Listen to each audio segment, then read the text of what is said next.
গেলে দেখি এই মুরব্বী লোকেদের মাথার চুলগুলো সুন্দর সুন্দর কাঁচা কাঁচা ছিল, মাথা ভর্তি চুল ছিল, জবানের ভিতরে মুখের ভিতরে আল্লাহ 32টা দাঁত দিয়েছে। আমার একজন মুসল্লি ছিল, ওই মুসল্লি ইট কামড়িয়ে খাইতে পারতো, দাঁতের ভিতরে এত জোর ছিল, এখনো পর্যন্ত ওই মুসল্লি বেঁচে আছে। আল্লাহ তাআলা মুখের ভিতরে 32টা দাঁত দিয়েছে, এই দাঁত এক সময় থাকবে না, এই দাঁত আল্লাহ উঠিয়ে নেবে, আপনার থেকে অনুমতি নেবে না।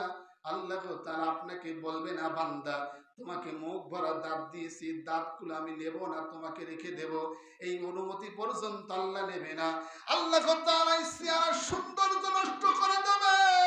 আল্লাহ মাথার চুলগুলো সব আস্তে আস্তে খসিয়ে দেবে। কত মানুষের দেখবেন মাথার ভিতরে মাথা ভর্তি চুল ছিল, আস্তে আস্তে সব উঠে যায়।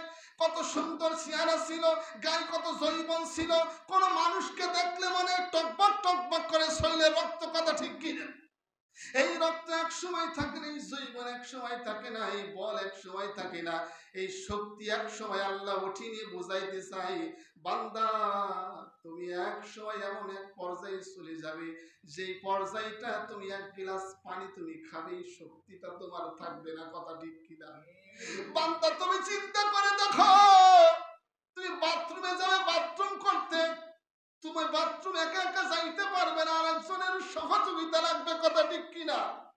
আল্লাহ বুঝাইতে চাই গোলাম তুমি যে কত বাহাদুরি করো, বিএনপির বাহাদুরি করো, আওয়ামী লীগের বাহাদুরি করো, বিভিন্ন রকমের দলের বাহাদুরি করো, বান্দা তোমার এই বাহাদুরি থাকবে না।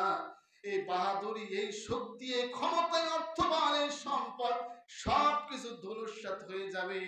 তুমি আর একজনের সহযোগিতা ছাড়া এই পৃথিবীতে থাকতে পারবে না, কথা ঠিক কিনা?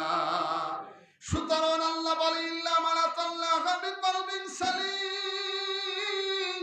ও গোলাম তুমি যে তোমার অন্তরকে বিশুদ্ধ করতে পারো, তোমার ওই আত্মাকে, তোমার ওই মনকে